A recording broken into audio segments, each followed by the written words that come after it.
Paz e descanso são coisas que a gente sempre busca. Isso faz parte da nossa caminhada, faz parte da nossa vida, de ir atrás de coisas que trazem nosso bem-estar, nosso conforto, nossa tranquilidade. Essa música, ela lembra a gente de que muitas vezes a gente busca no lugar errado, na coisa errada, na satisfação errada.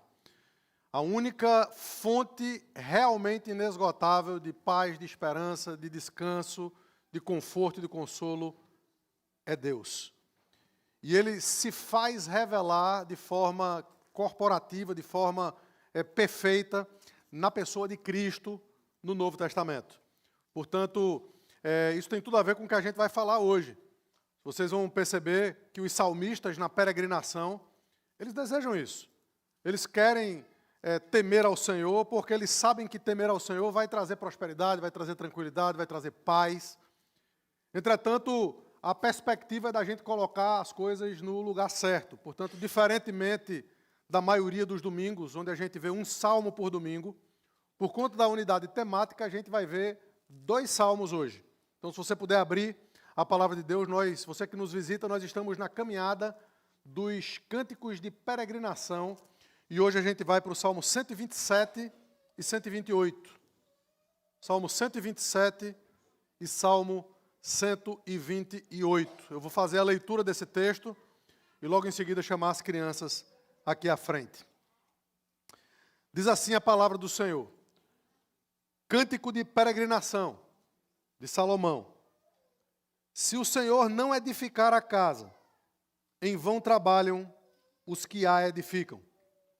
Se o Senhor guardar a cidade, se o Senhor não guardar a cidade, em vão vigia a sentinela. Será inútil levantar de madrugada, dormir tarde, comer o pão que conseguiram com tanto esforço. Aos seus amados ele o dá enquanto dormem. A herança do Senhor são os filhos, o fruto do ventre, o seu galardão. Como flechas na mão do guerreiro, assim são os filhos da sua mocidade. Feliz o homem que enche deles a sua aljava. Não será envergonhado quando enfrentar os seus inimigos no tribunal. Bem-aventurado aquele que teme o Senhor, cântico de peregrinação, bem-aventurado aquele que teme o Senhor e anda nos seus caminhos. Você comerá do fruto do seu trabalho, será feliz, e tudo irá bem com você. Sua esposa, no interior de sua casa, será como videira frutífera. Seus filhos serão como rebentos da oliveira ao redor de sua mesa. Eis como será abençoado o homem que teme ao Senhor. Que o Senhor o abençoe desde Sião, para que você veja a prosperidade de Jerusalém durante os dias de sua vida, e veja os filhos dos seus filhos, paz sobre Israel. Queria convidar as crianças que pudessem vir até aqui à frente. E assim dá início à pregação do Evangelho, da palavra do Senhor.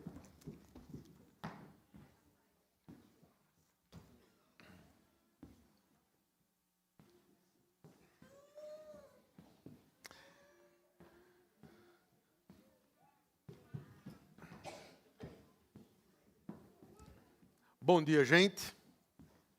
Tem algumas outras chegando, outras fugindo.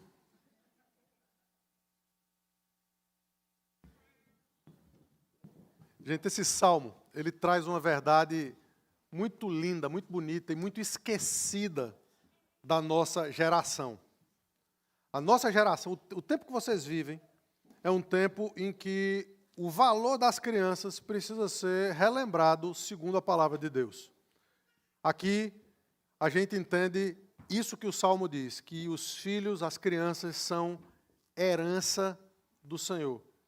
Tem muita gente que vê criança como barulho, como atrapalho. Tem muita gente que vê criança como despesa.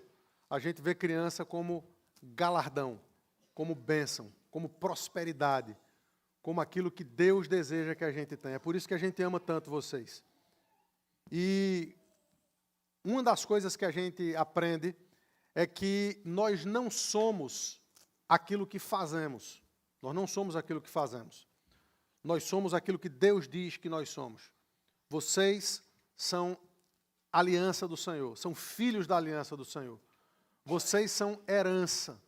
E exatamente por isso que o desejo do nosso coração é que vocês cresçam entendendo aquilo que vocês são em Jesus.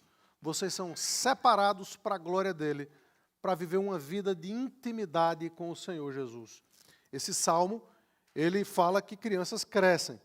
E elas devem crescer, e se vocês olharem para trás, vocês vão ver que não apenas crescem, mas algumas envelhecem um bocado.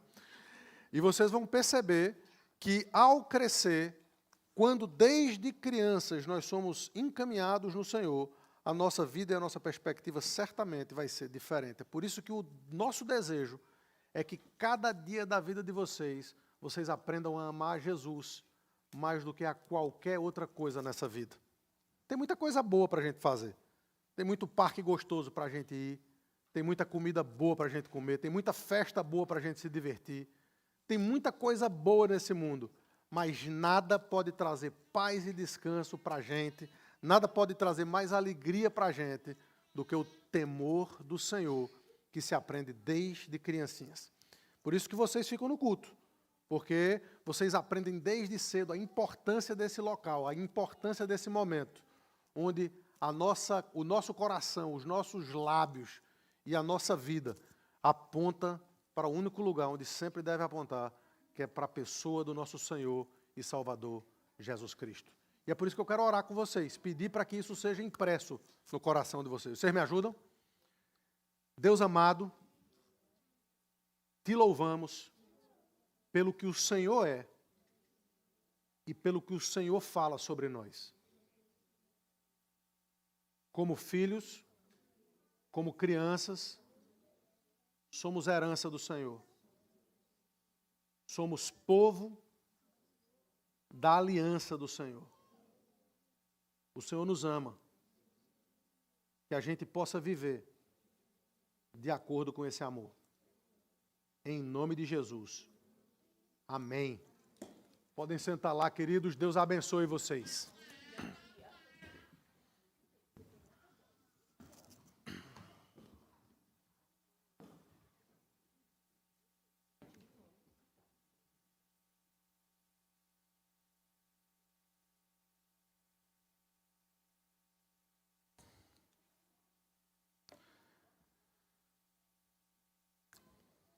Há um conceito bíblico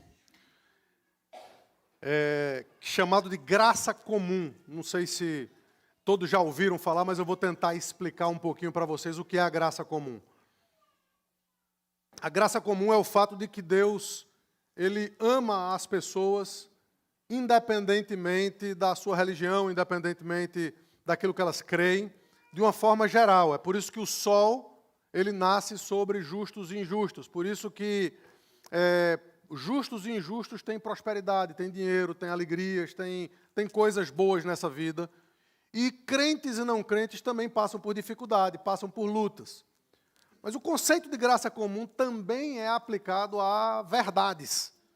Às vezes tem algumas verdades que são ditas por gente que não conhece a Deus, por gente que não conhece ao Senhor Jesus.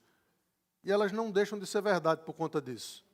Eu digo isso porque um dos escritores brasileiros favoritos de muita gente é Rui Barbosa, um jurista de pelo menos 150, 170 anos atrás. E Rui Barbosa ele disse o seguinte: a pátria é a família amplificada. Se você multiplicar o organismo, ou a célula, você tem o organismo. Se você multiplicar a família, você tem a pátria. Isso é bíblico. Isso é um conceito que se aplica não somente para a pátria, não somente para a esfera pública, mas também se aplica para a igreja. Também se aplica para o povo de Deus. Se você multiplicar a família, você tem o conceito de igreja, noiva de Cristo, família de Deus, corpo do Senhor Jesus. E essa perspectiva vai ser muito tranquilamente vista aqui nesses salmos, porque nesses dois salmos a gente tem uma estrutura que bem no meio, bem no centro desses dois salmos, que é o início do versículo do Salmo 128, a gente tem aquilo que todos nós buscamos. A gente cantou nessa música, que a gente busca em Cristo, ou só encontra em Cristo, paz e descanso. Mas veja como o homem que teme ao Senhor também procura essas coisas. Veja aí, Salmo 128, versículos 1 e 2. Bem-aventurado aquele que teme ao Senhor e anda nos seus caminhos. Versículo 2. Você comerá do fruto do seu trabalho, será feliz e tudo irá bem com você. Eu não tenho dúvidas que nós buscamos essas coisas. Nós buscamos felicidade, nós buscamos prosperidade, nós buscamos alegria, nós buscamos, e muitas vezes em lugares certos e errados, coisas que são próprias da nossa própria natureza. Entretanto, esse salmo vai mostrar para a gente que esse centro dele, ele traz 3 esferas que foram trazidas por Deus desde a criação do mundo. Quando Deus fez todas as coisas, quando Deus criou o mundo a partir da sua própria palavra, Ele disse que tudo era bom, exceto que o homem estivesse só. Não é bom que o homem esteja só, far-lhe-ei uma auxiliadora que lhe seja idônea, ou como foi lido na versão NAA aqui, eu vou fazer uma esposa, vou fazer uma auxiliadora semelhante a você, para lhe ajudar na sua caminhada, para, junto com você, fazer aquilo que é a nossa esfera de soberania. E as esferas de soberania são 3, desde a criação. Os teólogos chamam de mandatos, ou mandamentos que foram trazidos antes da queda. O mandato social, o mandato cultural e o mandato espiritual. Eu vou explicar para vocês o que é cada um desses mandatos, porque vocês vão ver todos eles aqui nesse salmo. E pedir a Deus que eles sejam facilmente aplicados na nossa vida aqui e na nossa caminhada, na nossa peregrinação. Lembre-se que a gente está nos cânticos de peregrinação, ajudando a gente na caminhada até Sião Celestial e nas paradas que nós temos por aqui. O mandato cultural foi dito ao homem que ele devia cultivar e guardar. Foi dito ao homem que ele devia produzir cultura. Isso faz parte da nossa natureza. É por isso que tem muita gente boa, tem muita gente que faz coisas boas, crentes e não crentes. Às vezes a gente vai para um bom restaurante, a gente vai comprar uma boa roupa, a gente vai para um determinado local para usufruir de algum bem, de algum insumo, e não necessariamente porque aquilo é bom, foi feito por alguém que tenha Jesus como seu Salvador. Às vezes a gente se deslumbra com a delícia, com o cheiro, com a beleza de uma obra de arte, e a gente se surpreende de que gente de todas as espécies, gente de todo tipo, é capaz de produzir coisas belas, boas e bonitas. Por quê? Porque existe um mandato criacional. Desenvolvam. Desenvolvam. E que coisa extraordinária. Na nossa época, gente, as coisas são desenvolvidas de uma forma impressionante. A velocidade da internet, da inteligência artificial, de alguns elementos que podem nos ajudar na nossa caminhada ou atrapalhar, dependendo do uso, que são deslumbrantes, impressionantes. Por quê? Porque, e mesmo sem querer, a humanidade cumpre aquilo que Deus fez a humanidade para fazer. O mandato cultural é vivido, ainda que os homens não queiram. Existe também um mandato espiritual. O mandato espiritual foi aquele que o Senhor Deus colocou o homem e olhou para ele e disse, foi o que o presbítero Alex leu aqui no início do culto. Você precisa me obedecer. De toda a árvore do jardim, coma livremente. Mas da árvore do conhecimento do bem e do mal, não coma, porque no dia que você comer, certamente você vai morrer. Portanto, há um mandamento espiritual em que nós devemos obedecer a Deus. Nesse mandato espiritual antes da queda, se inclui, por exemplo, o dia de descanso, o Shabat, o dia em que nós fomos chamados para adorar, para parar todas as nossas atividades e adorar ao Senhor. Isso nós estamos fazendo aqui. E, queridos, por mais que a sociedade tente mudar tudo, nunca conseguiu mudar, por exemplo, uma semana. Ela continua sendo de 7 dias. Por quê? Porque a proposta original de Deus é imutável. Aquilo que Deus faz, ainda que os homens tentem, não conseguem fazer. Eu e vocês fomos chamados para cumprir um mandato espiritual. Agora, o mandato cultural e o mandato espiritual, que foram esses 2 primeiros que a gente falou, eles têm uma fonte. E esse salmo vai dizer para a gente que essa fonte, ou de onde eles derivam, é do mandato social.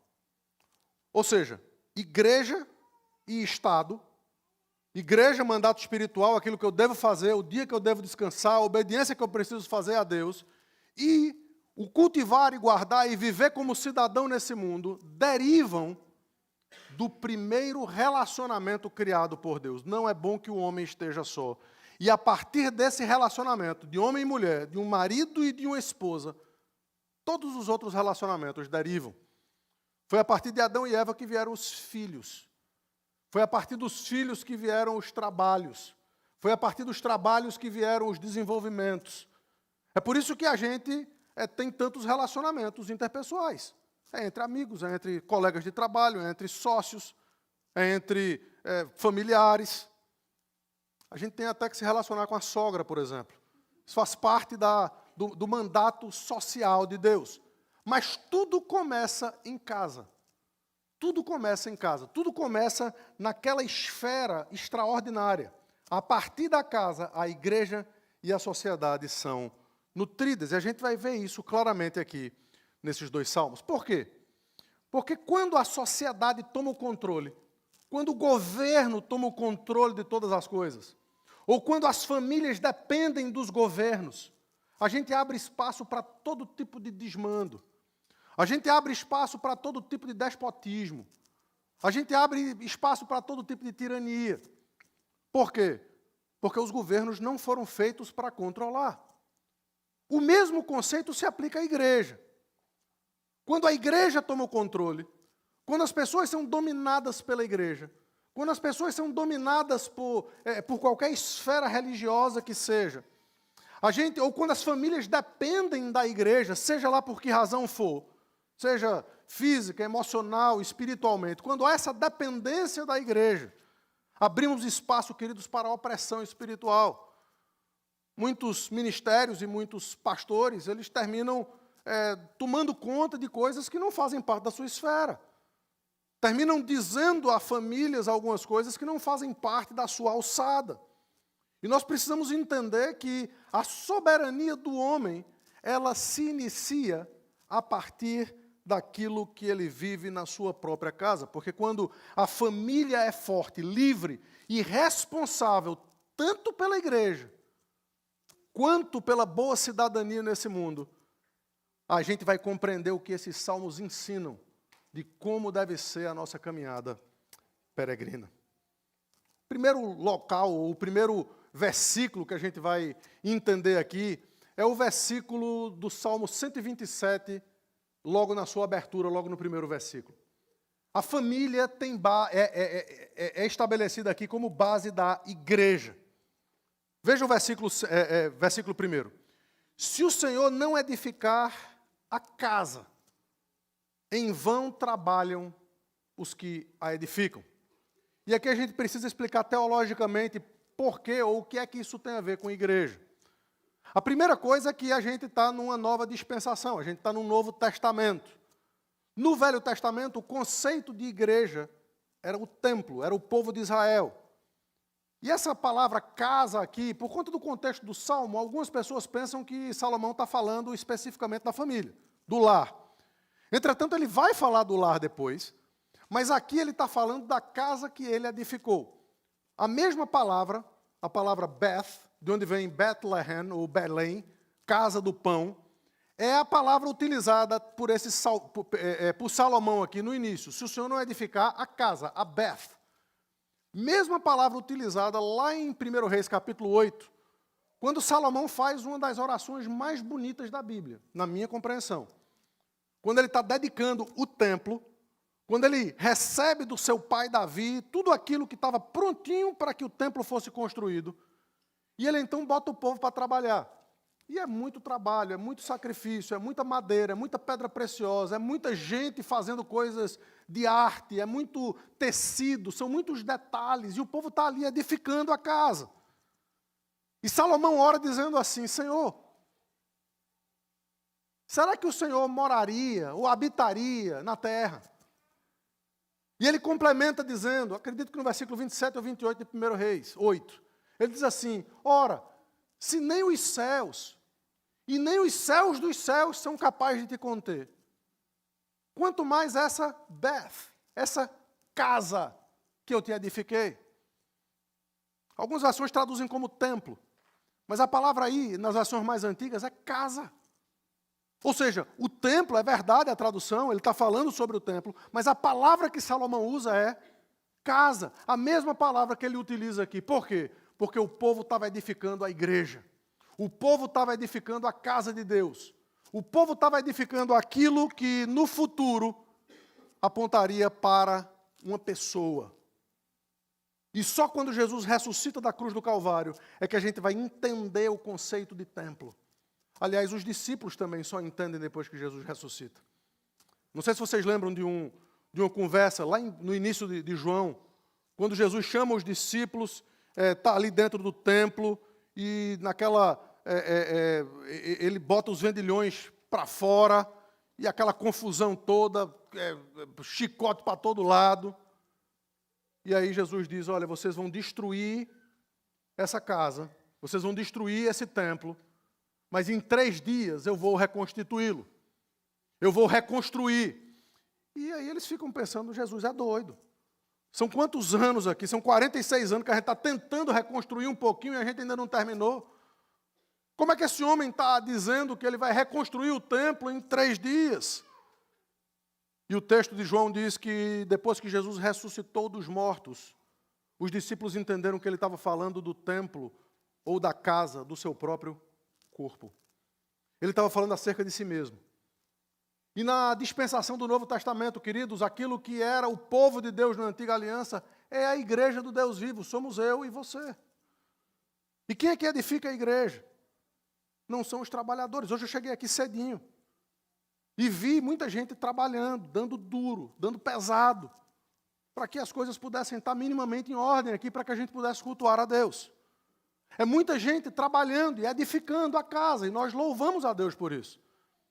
Entretanto, independentemente do trabalho, a dependência é completa e absoluta do Senhor. Se o Senhor não edificar, em vão trabalham os que edificam. As 2 aplicações aqui eu já fiz, mas me permitam fazê-las novamente. A primeira aplicação, queridos, é que nós somos chamados para edificar a igreja do Senhor e não a usufruir dela. E eu digo isso com muita clareza, porque a gente vive numa sociedade consumista. Tudo é consumo. A gente vive numa sociedade em que só vale a pena aquilo que traz algum benefício pessoal para você. E nós precisamos entender que esse conceito, infelizmente, veio para a igreja também. As pessoas são consumistas.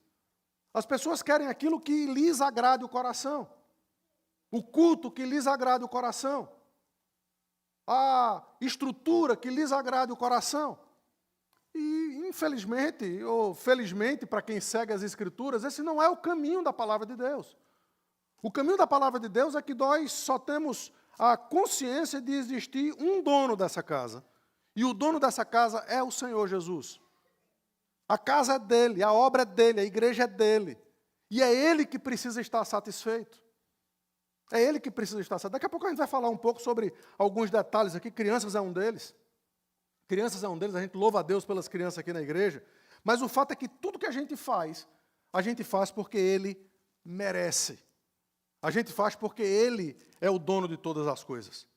E a segunda aplicação é que, independentemente disso, a gente louva a Deus pelo trabalho, mas dependemos completamente do Senhor para essa edificação. Ainda que eu louve a Deus pelos muitos voluntários e pessoas que colocam a mão na massa aqui na igreja, eu preciso admitir que tem muitas outras igrejas que também têm voluntários e que também tem gente que coloca a mão na massa e que faz coisas de uma forma extraordinária e linda. Mas, soberanamente, Deus resolve derramar a sua bênção em alguns locais e outros não. E isso não faz parte da nossa soberania. Isso não faz parte da nossa alçada, isso faz parte do nosso trabalho. Isso faz parte para que nós possamos, de um lado, aproveitar aquilo que Deus faz e colocar sobre os ombros dos homens e mulheres a responsabilidade que Deus coloca na vida da gente, exatamente porque soberanamente Ele edifica a sua casa como Ele quer. Segundo lugar, não é apenas a família sendo base da igreja, mas esse salmo ensina que a família também é a base da sociedade. Veja o final do versículo 1. Se o Senhor não edificar a casa, em vão trabalham os que edificam. Se o Senhor não guardar a cidade, em vão vigia a sentinela. Aqui, queridos, a gente lembra o mandato cultural, que a gente deve guardar a criação de Deus. Bem como as nossas casas, as nossas cidades, somos como homens, os protetores e os provedores. E ainda que haja aqui muitas aplicações para todos, a gente vai trazer algumas aplicações aqui para mulheres, para pessoas que não são casadas, pessoas que não têm família, porque o texto vai trazer essas aplicações. Mas o Salmo em si, ele traz uma responsabilidade, um peso sobre esse homem que teme ao Senhor. Esse homem, especialmente no Salmo 128, que tem filhos. Esse homem que desenvolve uma vida e que essa vida seja de honra, de glória ao nome do Todo-Poderoso. Ele é chamado para guardar a cidade, ele é chamado para guardar as nações. Não apenas dos nossos filhos e das nossas filhas e das nossas esposas, mas também da igreja. E aqui a gente vê da sociedade. Veja como fecha o Salmo 128. O Salmo 128, no versículo 5, ele fecha isso aqui. Que o Senhor abençoe desde Sião, para que você veja a prosperidade de Jerusalém durante os dias da tua vida e veja os filhos dos seus filhos paz sobre Israel. Seja Israel político, seja Israel o povo de Deus, seja a nação de Israel, seja a nação de Israel como um povo escolhido e eleito, nós temos essas duas esferas no Novo Testamento. Nós vivemos debaixo de autoridades e nós vivemos numa comunidade chamada de igreja, onde Deus estabelece o seu reino, onde Deus estabelece a sua morada, onde Deus estabelece a nossa esfera de ação. Agora, dentro dessa sociedade aqui, a gente percebe que não há problema absolutamente nenhum de buscar paz. Paz sobre Israel, é isso que nós desejamos, de buscar prosperidade de Jerusalém, de buscar a bênção de Sião durante todos os dias da nossa vida. Agora, se você entendeu bem a estrutura desses dois salmos, você vai ver que os hebraístas, eles pensavam de uma forma diferente da gente. Normalmente, quando a gente pensa em alguma coisa, ou quando a gente quer escrever um texto, uma poesia, seja lá o que for, a gente deixa o grande momento, o grande lance lá para o final. É o grande finale. Nós, ocidentais, somos assim. Os orientais, e principalmente os hebraístas, eles deixavam no meio. Os conceitos eram trazidos para o meio. A virtude está no meio, virtus in medio. Havia essas expressões. Há uma estrutura bíblica chamada quiasmo. O nome é um pouco estranho, mas significa exatamente isso. O centro desses salmos aqui, versículos 1 e 2 do Salmo 128, é esse homem que teme ao Senhor, que guarda os seus caminhos. É esse homem que trabalha, é esse homem que busca, é esse homem que luta. E nas esferas mais distantes, você tem a igreja e você tem a sociedade. Mas no centro, ou no final do Salmo 127, no início do Salmo 128, você tem aquilo que dá sustentação a essas outras duas esferas. Você tem aquilo que dá sustentação tanto à igreja quanto à sociedade. É por isso que a gente precisa resgatar o valor da família. Resgatar o valor dos relacionamentos, assim como trazidos por Deus.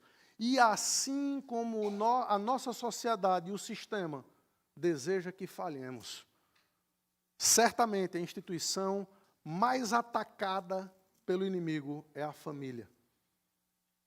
A instituição mais atacada pelo inimigo é o relacionamento entre homem e mulher, entre pais e filhos. E a gente tem aqui, então, um resgate extraordinário.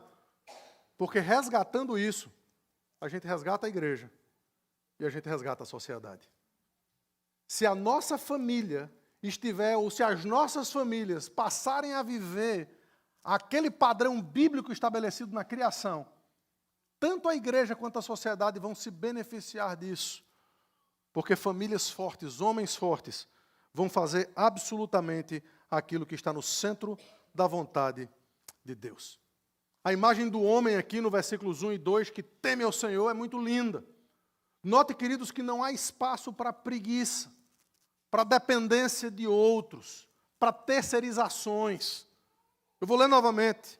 Bem-aventurado aquele que teme o Senhor, anda nos seus caminhos, você comerá do fruto do seu trabalho, será feliz e tudo irá bem com você.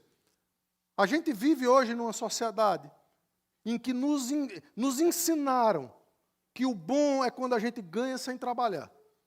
Veja, eu fiz concurso público.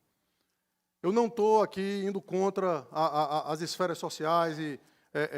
Agora, o desejo que as pessoas têm de ter estabilidade, de ter, cada vez, qual é o pensamento das pessoas? O que é a sociedade, o que é que o sistema colocou na mente das pessoas, e principalmente dos homens? O desejo de trabalhar menos e ganhar mais. Eu quero cada vez trabalhar menos e ganhar mais. Por quê? Porque eu sou consumista. Porque eu gosto das coisas, porque eu gosto de ter. E isso, queridos, vem de encontro ao contentamento. Mais uma vez, me permitam ser absolutamente claros aqui. Não há absolutamente nada de errado com o avanço tecnológico, com as facilidades para que o trabalho seja mais tranquilo, seja mais bem feito, para que o trabalho possa fluir de uma forma melhor. Nenhum problema com isso. Como também não há problema em ganhar bem, em buscar prosperidade. Esse salmo fala sobre isso. O grande problema está em onde o nosso coração se encontra em relação a essas coisas. Porque nem todos vão conquistar aquilo que desejam.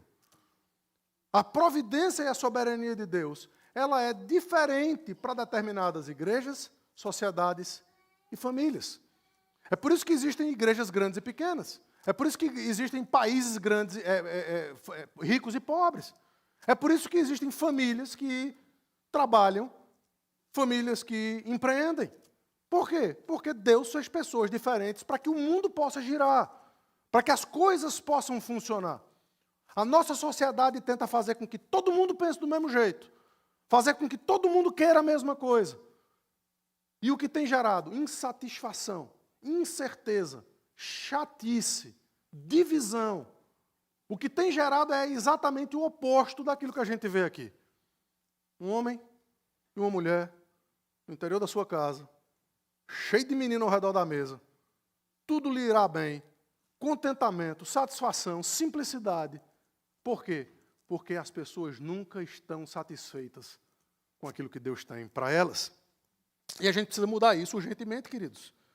Perceba que esse homem trabalha, esse homem não depende dos outros e esse homem não terceiriza as suas responsabilidades. E as duas esferas de relacionamento dentro de casa aqui, em primeiro lugar, são os filhos. Apresentados aqui no versículo 3 do capítulo 128, na segunda parte, os seus filhos serão como rebentos da oliveira ao redor da sua mesa. Eu vou dizer um negócio a vocês, você já me conhece. A maioria que está aqui há algum tempo sabe o quanto eu me animo quando uma mulher fica grávida. Criança é bom demais. Criança é algo extraordinário. Aliás, o Salmo 127, o salmo anterior a esse, traz aquilo que eu tentei explicar para as criancinhas aqui. E certamente elas entenderam.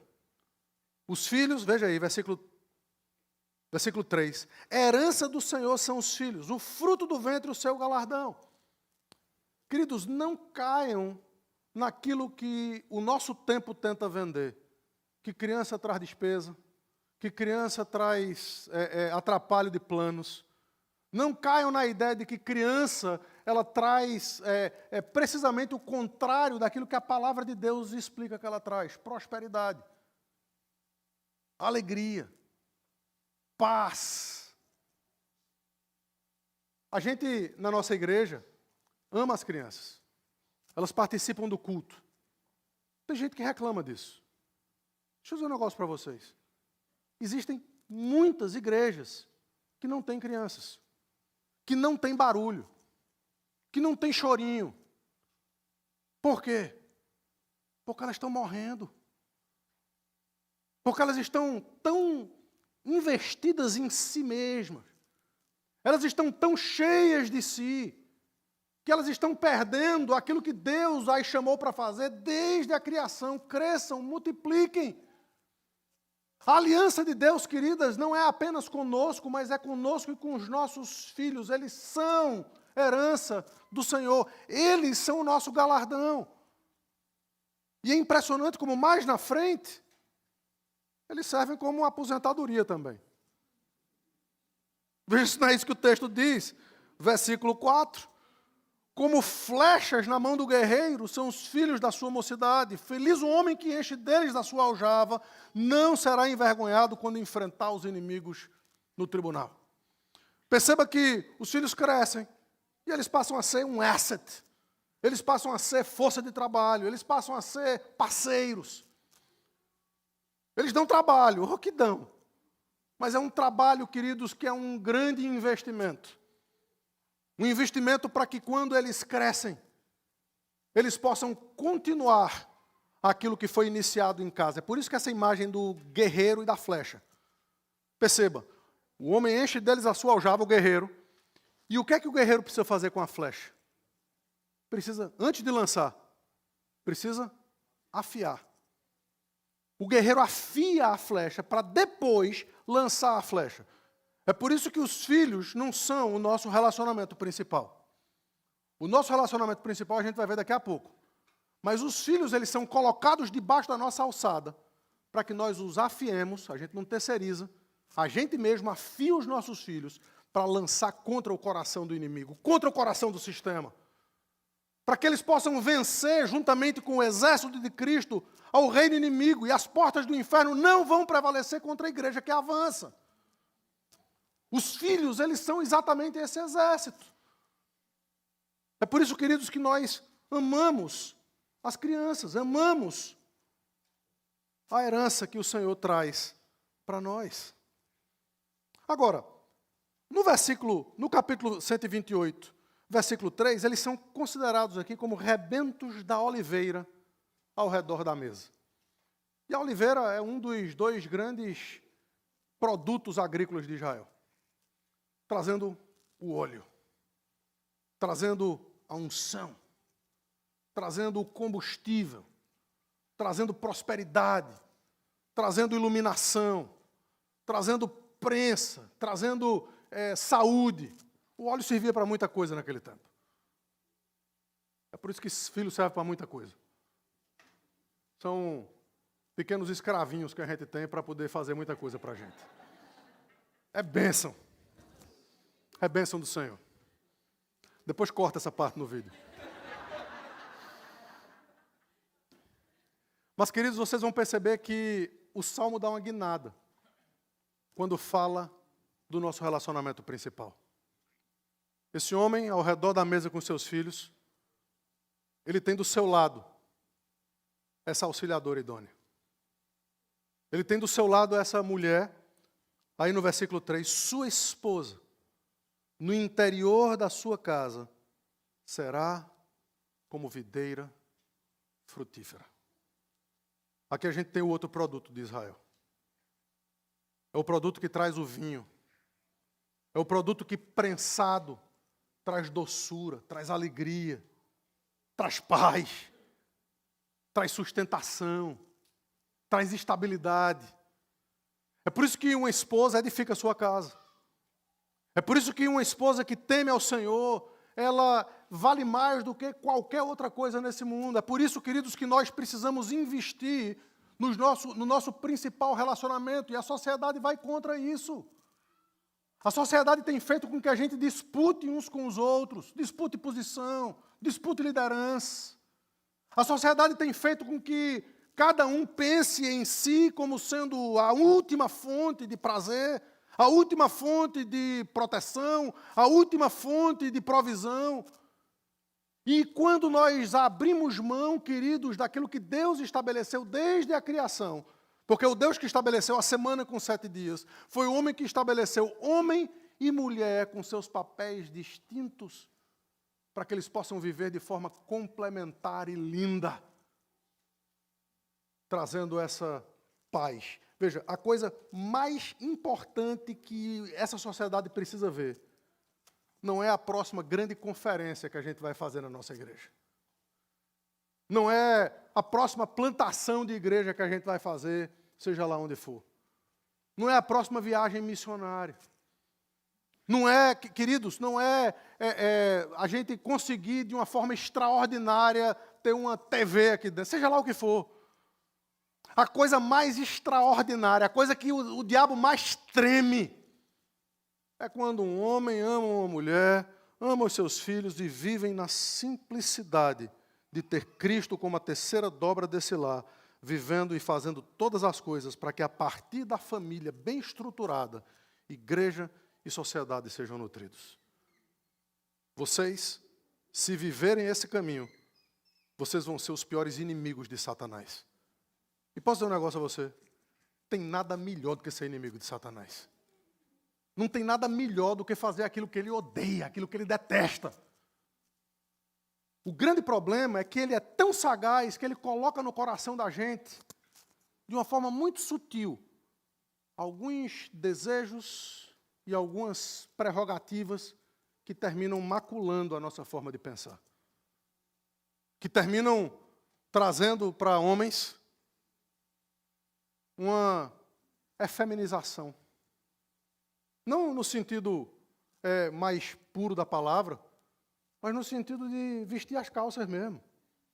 No sentido de ser homem, segundo o coração de Deus. No sentido de ter brios.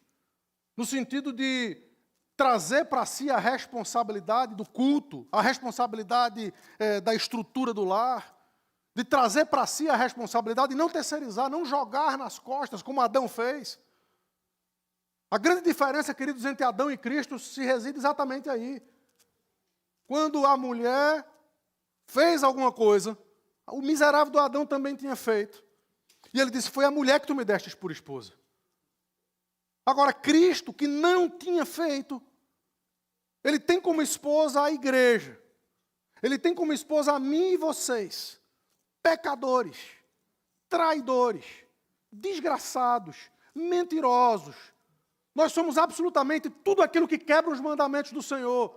E ao invés de apontar para nós e dizer assim, Deus, foi eles que fizeram, ele aponta para si e diz, eu vou pagar o preço. Eu vou à cruz do Calvário, por quê? Porque eu quero salvar a estabilidade da minha noiva. Eu vou pagar pela estabilidade da minha casa. E mulheres, que coisa extraordinária a feminilidade que tem sido perdida. Que coisa linda e meiga a mulher que teme ao Senhor, essa será louvada. Não caiam nas mentiras do feminismo. Não caiam nas mentiras, queridos, que essa sociedade tenta dizer que você precisa ter a sua própria provisão. Que você não pode depender de homem nenhum. Que você é dependente de si mesmo e apenas de você. Isso é precisamente o contrário, queridos, daquilo que Deus estabelece como princípio. Mais uma vez, tudo tem que ser explicado, desenhado. Eu não estou dizendo que mulheres não podem trabalhar, não podem ganhar, não podem usufruir, não podem crescer. Não é esse o ponto. Mas o ponto, queridos, é que a gente precisa estabelecer qual é o princípio que Deus criacionalmente fez para que nós possamos seguir. Vinho da alegria e da estabilidade. Veja que cena linda. Veja que princípio. Marido, esposa, os filhos ao redor, brincando, rindo, brigando às vezes. Mas esse é o temor do Senhor. Isso é o que assusta o reino das trevas. Isso é o que assusta o reino das trevas. Conclusão, versículo 4. Eis como será abençoado o homem que teme ao Senhor. Por que você acha que as coisas estão tão ruins às vezes? Por que vocês acham que as coisas não estão erradas às vezes? Veja, a Bíblia não falha. Mas você pode falhar na aplicação da Bíblia. A palavra de Deus, ela é perfeita, absoluta. E se ela diz que o homem que teme ao Senhor vai ter isso aqui, ele vai. Ele vai ter prosperidade. Ele vai ter paz, ele vai ter descanso, ele vai ter aquilo que a gente canta e deseja. Ele vai ter. Por quê? Porque Deus não mente. Porque as suas promessas não voltam vazias. A sua palavra, ela é precisamente aquilo que é trazida para nós como fonte última de verdade. Isso traz para a gente algumas aplicações, queridos, desse texto, porque aqui a gente tem um ideal cada vez mais distante, mas que a gente deve lutar como homens e como famílias para resgatar. E como é que esse texto ajuda a gente na nossa caminhada diária? Como é que esse texto e as aplicações dele nos ajudam a colocar a esfera novamente no seu devido lugar? Em primeiro lugar, eu queria trazer uma palavra aos homens aqui. Sejam homens tementes a Deus. Tenham brios. Resgatem a masculinidade de Cristo. Não sigam pelo caminho desse mundo. Amem a Deus, busquem o melhor para a sociedade. Invistam sacrificialmente na família. Invistam sacrificialmente na família. Eu queria também trazer uma palavra aqui para aqueles que podem estar olhando e dizendo, eu acho que hoje não é para mim não essa palavra. Eu não sou casado, pastor. Eu já fui e não sou mais. A situação está complexa. Deixa eu dizer um negócio para você. No primeiro culto, minha esposa e meus filhos estavam aqui. E aquilo que eu disse na frente deles, eu vou dizer aqui novamente. Eu amo minha esposa. Eu amo meus filhos. Mas se a minha satisfação estiver neles, eu sou o mais infeliz de todos os homens. A nossa satisfação precisa estar em Cristo. E no dia que a nossa satisfação estiver em Cristo, a gente vai saber amar melhor as nossas esposas e os nossos filhos. A gente precisa entender que essa mensagem, ela serve para todos aqueles que não têm esposa ou filhos. Porque Cristo está aí disponível para ser a nossa satisfação. E Ele providencia aquilo que o próprio Senhor Jesus disse aos seus discípulos, dizendo, olhando para a igreja, olhando para os seus discípulos, e dizendo, aqui está a minha mulher, o meu pai e os meus filhos. Nós temos uma família, irmãos. A igreja de Cristo, assim como qualquer família, tem as suas confusões, tem as suas brigas, tem os seus perdões. Entretanto, é a igreja do Deus vivo. E nós temos uns nos outros ajuda e auxílio mútuo para que a gente possa viver nessa peregrinação de forma digna desse evangelho. Aliás, é isso que devemos fazer também, sermos os melhores cidadãos que esse mundo traz para a gente. Em terceiro lugar, queridos, invistam na igreja. Queiram o bem dela, paz sobre Israel. Esse é o desejo do homem que teme ao Senhor. Veja só, alguém poderia chegar para mim e dizer assim, Samuel, eu gosto muito de você. Você é um cara top, você é gente boa, eu quero ser seu amigo, mas eu não gosto de Patrícia. Eu queria que a nossa amizade fosse com ela de fora. Topa? Eu ia dizer, velho, não.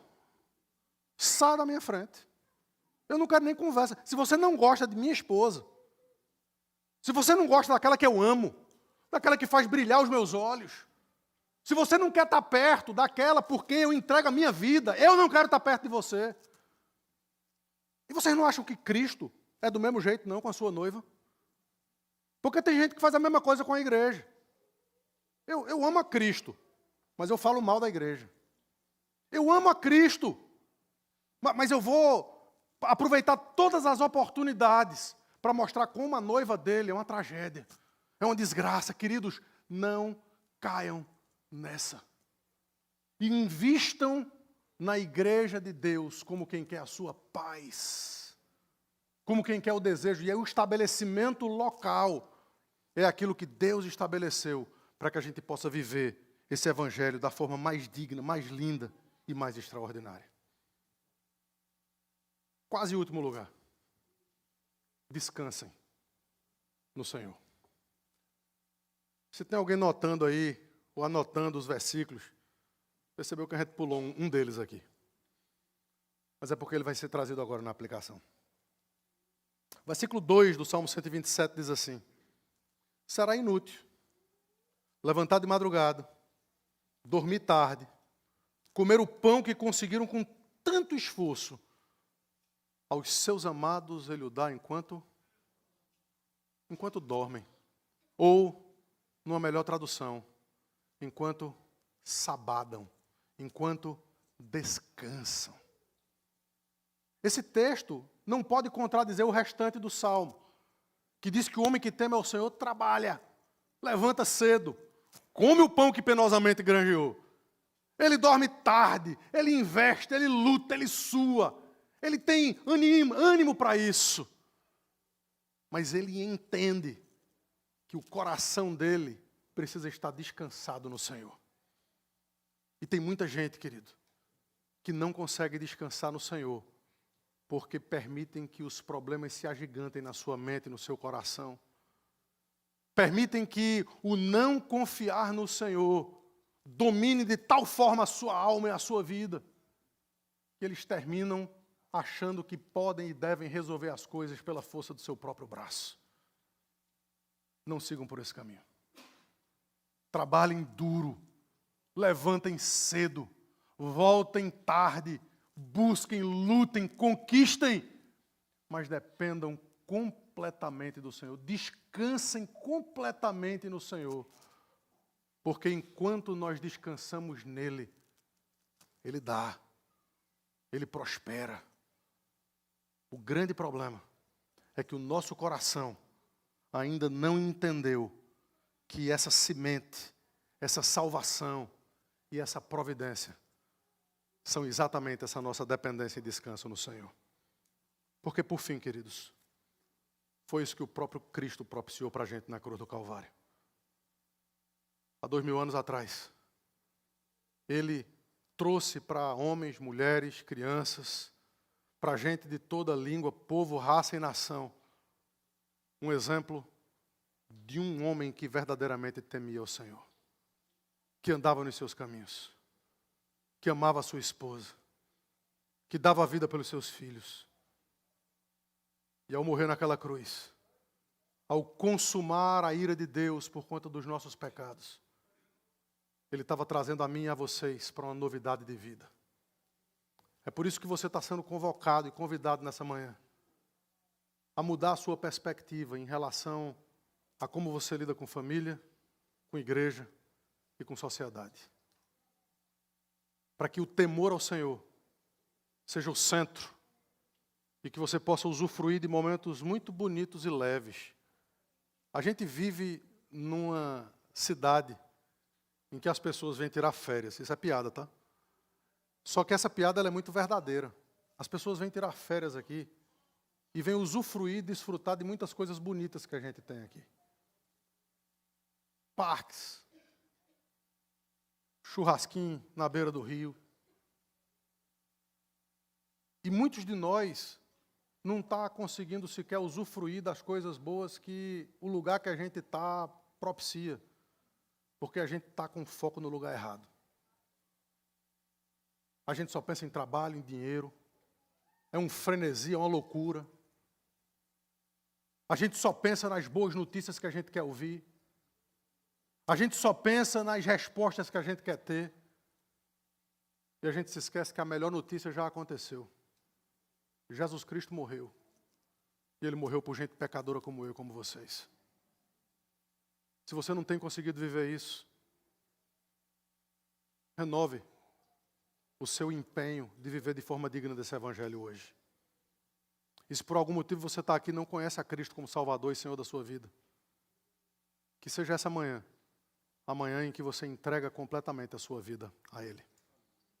Queria pedir ao presbítero Alex que pudesse fazer uma oração e logo em seguida a gente vai cantar uma outra música de louvor e de adoração ao Senhor.